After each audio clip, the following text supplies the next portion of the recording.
में जागे तब शुभ आशीष मांगे, गाए तब जय गाथा।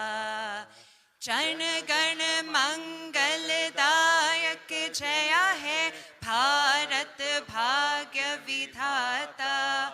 जय है जय है जय है, जय जय जय जय है।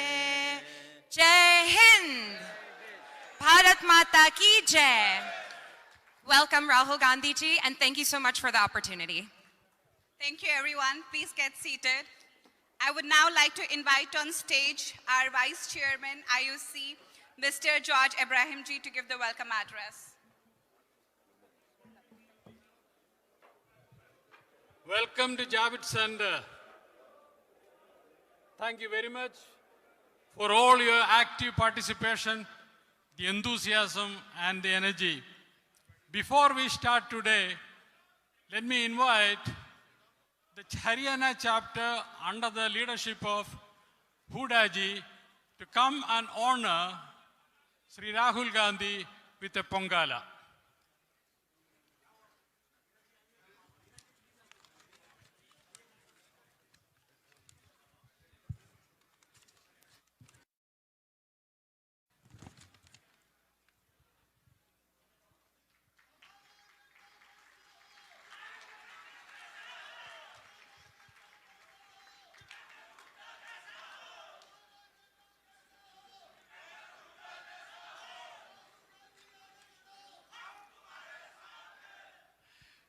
Next, let me invite Mr. Harkesh Sarkur of the New Jersey chapter, Mr. Peter Kothari, and Mr. Ram Kadula to come and honor Rahul Gandhi with a shawl.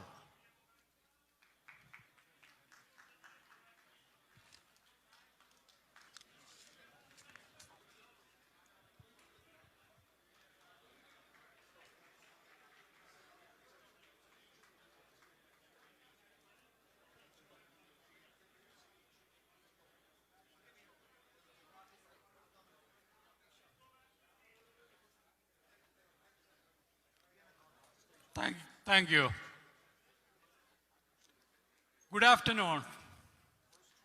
Sri Rahul ji, Sam ji, Mohinder ji, Huda ji, and Mr. Venkat Reddy ji, Vijayendra Singh ji, Nilima Kota ji, Pannana Lashmaya ji, Madhi Aski ji, Rudraj ji, Ravendra Reddy ji, Amarinder Singh, Amarinder ji, and Huda ji, and Manishankaraya ji, and ladies and gentlemen, and all other distinguished guests who are present here today.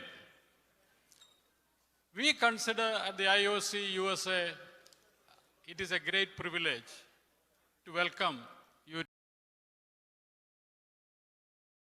interact with Sri Rahul ji. As you know, Mr. Rahul Gandhi has been touring United States in several days, and this gathering is a great finale to his successful tour currently. During his travel, he was able to interact with all sections of society. Here especially the Indian diaspora that holds a special place in his heart. We are delighted to have him here today to address you and explain his progressive vision for India. His Bharat Jodo Yatra, as you know it, a walkathon that took him from southern tip of India all the way to Kashmir, will be remembered as a remarkable event in history of India. There's no doubt that what you are witnessing today, your enthusiasm, your energy is nothing but the reverberation of this great undertaking. Rahul ji is a profile in courage. When others remain silent, he is willing to stick his neck out, despite threats of intimidation, even at the cost of his esteemed positions, or even on his own dwelling. He is a ray of hope for all of us who are yearning for peace and harmony for our motherland. He knows too well that economic and social well-being is built on political tranquility. Undoubtedly, India's institutions were built under the Nehruvian vision are under great stress today. India's democracy survived till now because of the strength and resilience of these institutions. We at the IOC USA believe that although we have relocated to this country, the United States, we still have a role to play in keeping that flame of freedom alive in India as well. I urge you, all of you, to join us in this endeavor to support democracy, freedom, and equal justice to all the citizens of India as we enjoy the freedom and opportunities here in the United States. Martin Luther King once said, if you are silent in face of injustice, you are in complicity. Let us not be complacent. Let us raise our voice for freedom, dignity, and peace in our motherland. At this point in time, let me invite Mr. Mohinder Singh Gilzian, who is the President of the Indian Overseas Congress USA.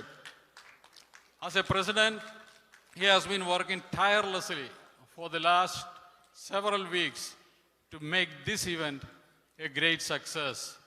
We salute him for all his effort, and I invite him to do the welcome speech of the Rahulji and distinguished guests here on the dais.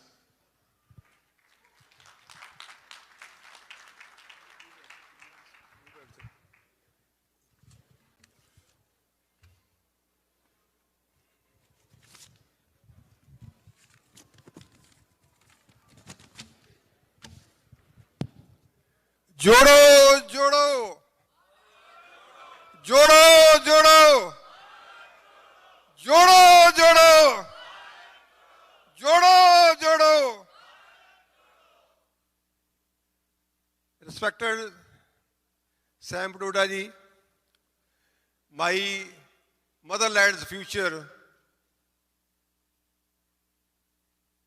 Prime Minister of India Shri Rahul Gandhi ji,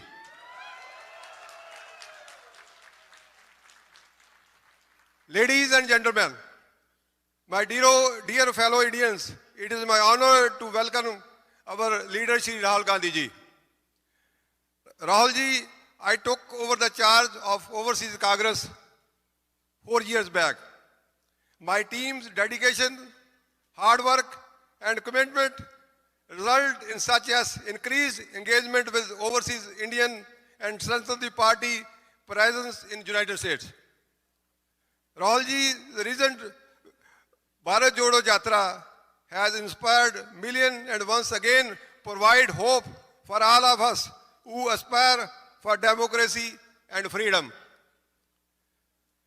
The Yatra bridges the gaps between various communities, promote mutual understanding. Being the president of the Overseas Congress USA, I joined Bharat Jodo Yatra twice, once in Maharashtra and secondly in Punjab. And I will see your dedication and commitment to the cause of national unity and integration. Rahul ji, after your Bharat Jodo Yatra, we have seen result in Karnataka and Himachal election, where Congress party successfully formed a government. As Rahul ji, as I am free from a most of the family responsibility, and now I decide to dedicate my full time and energy toward the Congress party, and to my dream, Rahul ji, to see you as the Prime Minister of India.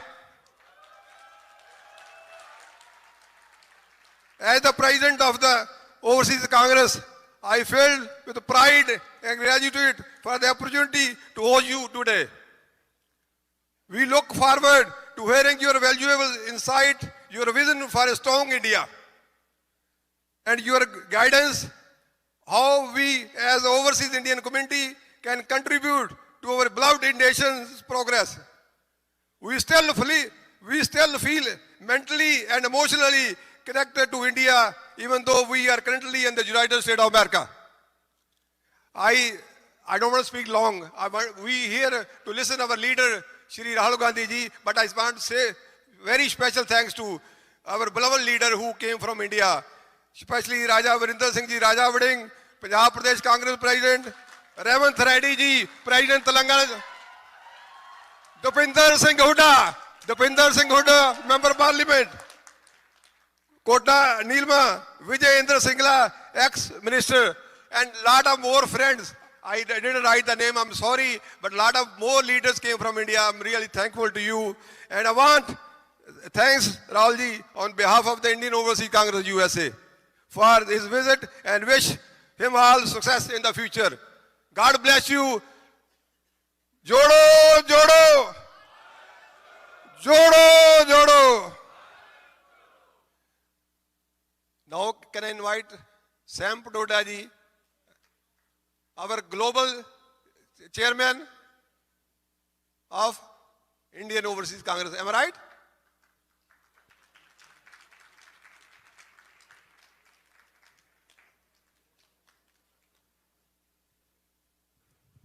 Thank you.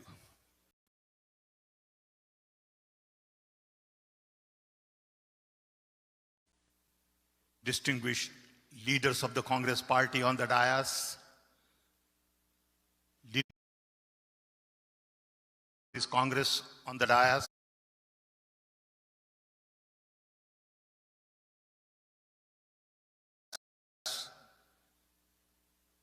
dignitaries, members of the Indian Overseas Congress, ladies and gentlemen, good evening. It is indeed a special honor and special privilege for me to be here with you to welcome Mr. Rahul Gandhi to New York. First, I want to thank him for taking time from his busy schedule in India to come spend 6 days with us. We spent 2 days in Silicon Valley, where we had series of interactions with Indian community NRIs at Silicon Valley. We had a meeting at Stanford University, which was quite interesting and exciting with almost 1,000 students. We also had another interaction at Santa Clara University campus, and we had interaction with few experts from AI industry. We had a dinner with the community there, and then we came to Washington, D.C., where we had some very interesting interactions with the press, the National Press Club, think tank, some other important people in the government. Some we made public, some we decided to keep it to ourselves. Then we had next day a few more meetings with NGOs. And we had a very busy schedule in Washington. Then we came to New York, where we had 2 events yesterday. We had interaction with a group of intellectuals. We had dinner with the IOC members and leaders and donors. And then we had this morning interaction with cultural people, people from movie industry, artisans, comedians, filmmakers, and finally, a grand finale with all of you.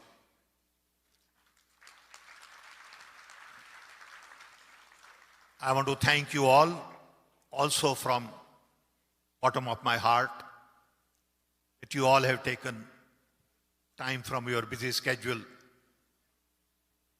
on Sunday to be here with us. I know people have traveled from Houston, Dallas, Philadelphia, Boston, and many other parts of the country on the East Coast to come spend some time with us. The main purpose of this visit is all about interacting with NRI community,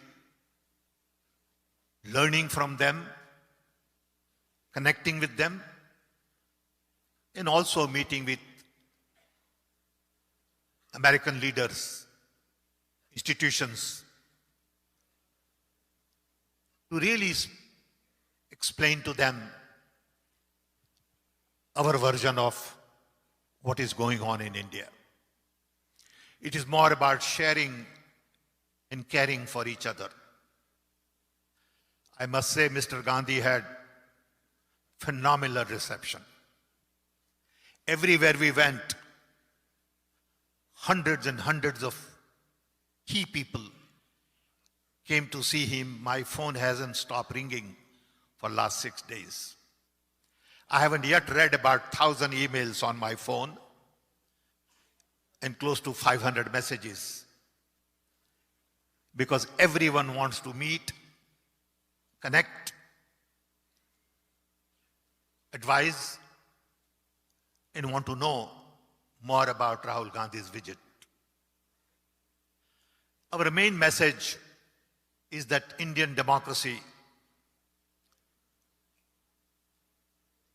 is under stress. Indian institutions are compromised, whether it is judiciary, police, income tax office, ED,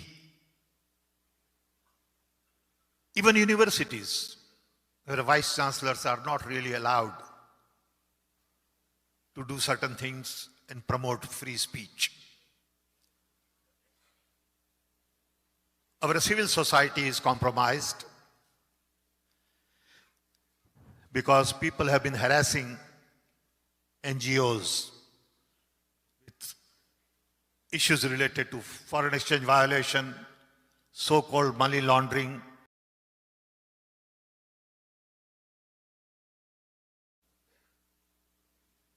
And I speak to large number of people, especially in NGOs, and they all complain. 3, the media has been basically controlled. Mindset is such that you cannot have a logical, rational, decent conversation with anybody. Conversation immediately degenerates into discourse that is difficult to carry. All of these things bother to those who believe in democracy with freedom, equity, inclusion, justice, diversity, because we see polarized politics all over. Communities are divided. Conversation is misleading. Things are taken out of context and amplified, broadcasted to make something they don't mean. And again, the purpose is to create divide. I know in my own case, if I say something, it is twisted and presented as something else. So I get hundreds of calls from my Congress friends. Did you say this? What do you mean by this? Why did you say it? I didn't even say that. In the process, a lot of confusion is created. And people are really not very clear as to what is truth and what is lie. I have seen lie being propagated on a very large scale in the last many years. I've seen mistrust. I've seen false information, propaganda. I've also seen hate between one community and the other. I always give this example that when I grew up in a small little tribal village in Orissa,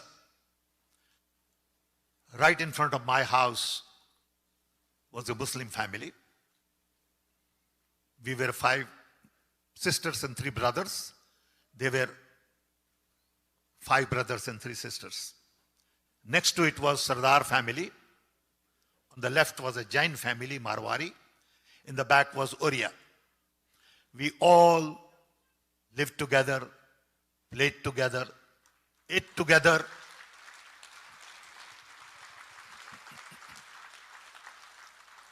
And nobody ever thought that this was Muslim or this was Sikh. No one ever felt that we were different. My brother could be found playing in Sardarji's house, and my sister could be playing with Muslim girls next door. That was the India that we had dreamt of. I grew up in an India where there was a picture of Gandhiji, Nehru, Patel, Maulana Azad, and Netaji Bose.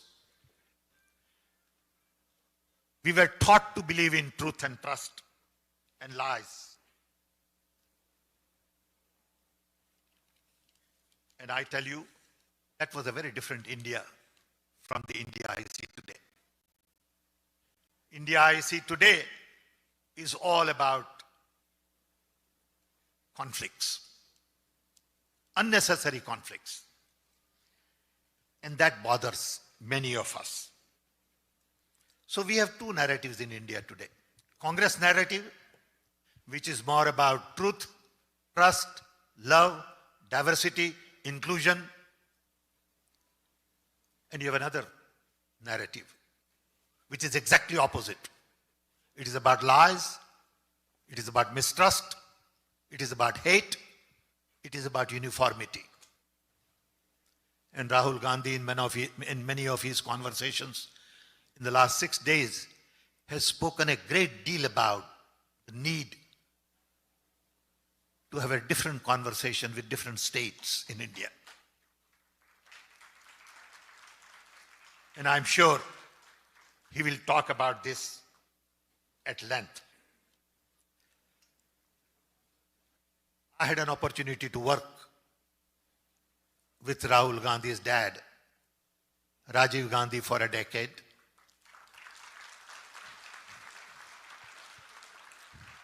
And then with Dr. Manmohan Singh for a decade.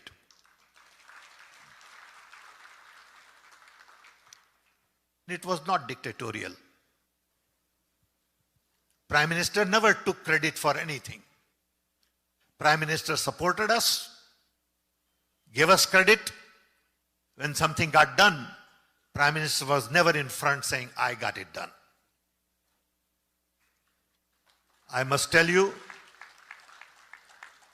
that when I started telecom with Rajiv Gandhi, we had 2 million telephones. It used to take 10 years to get telephone connection.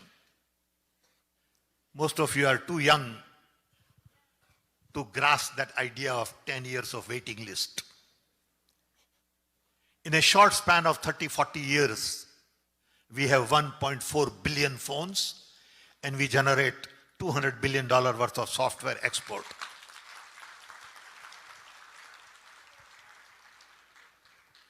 The seeds were planted during Rajiv Gandhi era.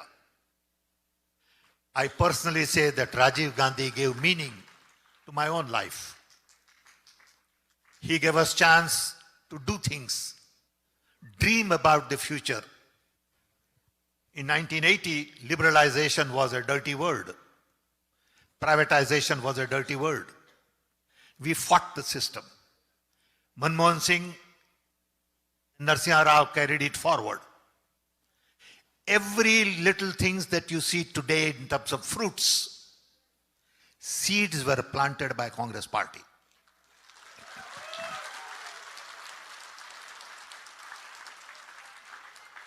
whether IITs, IIMs, universities, I could come and do things here in this country only because India gave me an opportunity to get my master's in physics for $10 total fee for 6 years. And then Prime Minister Narendra Modi turns around and says, India did nothing for 70 years.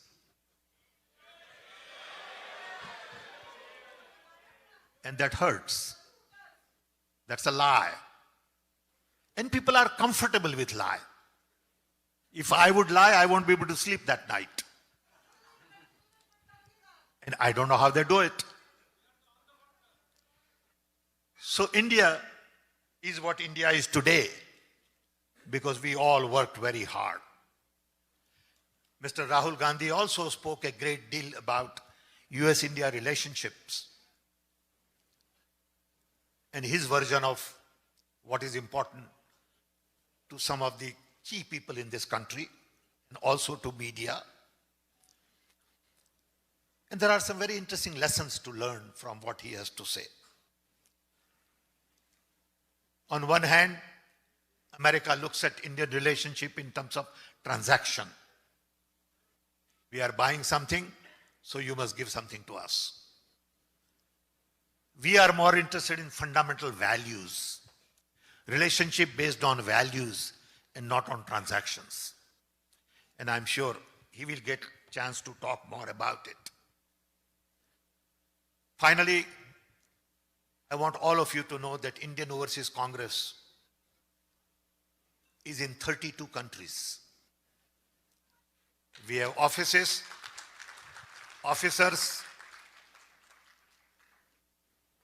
We were together in England a few months ago, and what Rajiv Gandhi said there was twisted, and Indian national television networks were busy for 4 full days. So now, I'm sure from this visit also, they will come up with things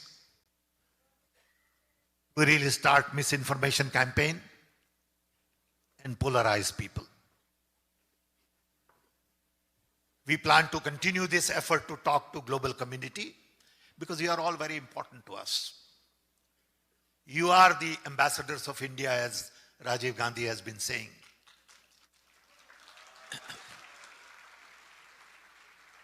You know, I always get confused between Rajiv Gandhi and Rahul Gandhi. Okay?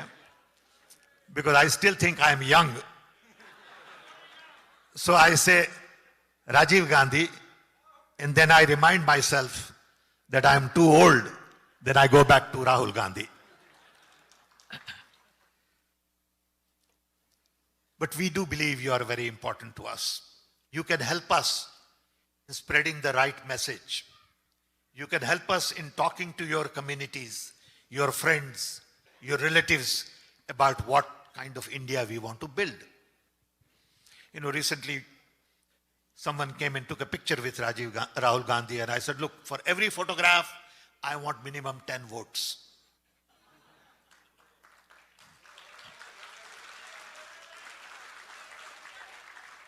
So your work is cut out, as my work is also cut out. We have a lot of work between now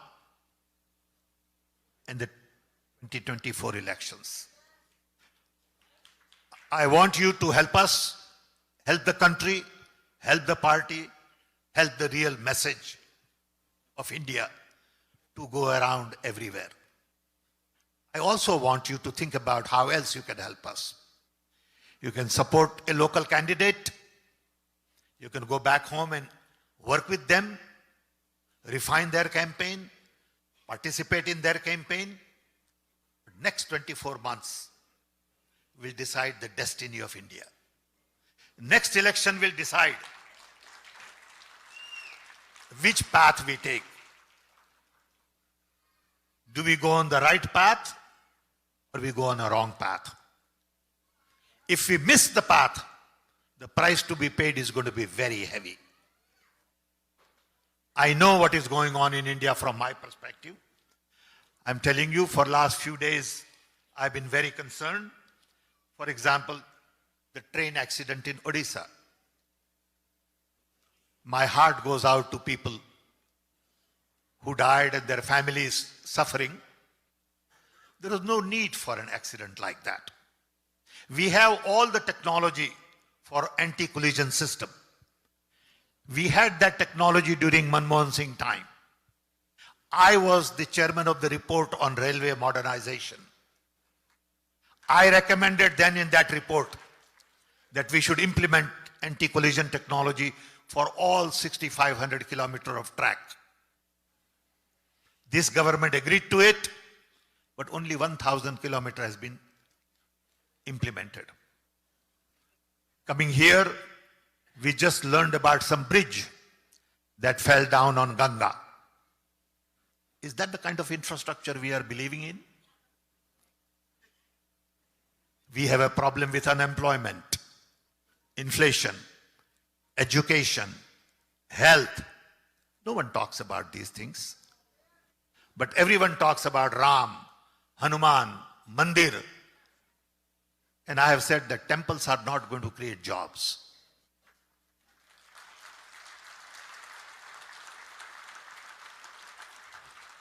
Future only belongs to science.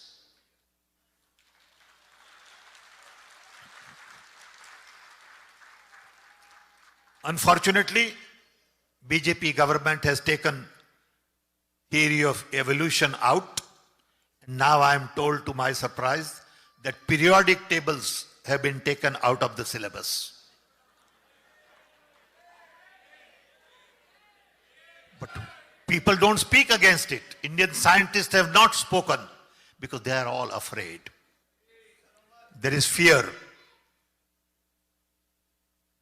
So I want to close this by saying to all of you, let us rise together. Let us do awakening together and not just sit tight and take it as it comes. You got to stand up, speak, be courageous, be counted, and don't be afraid of anybody. If you believe in something, speak. You got to tell everybody what path you want to take. Do you want to take BJP path or you want to take Congress path? But then you got to convince people, you got to speak, you got to work, you got to sacrifice something. It's not an easy task. But I believe this is a tougher task than we thought in the past. So with this, I want to thank you all again for coming here. I want to thank again Mr. Gandhi for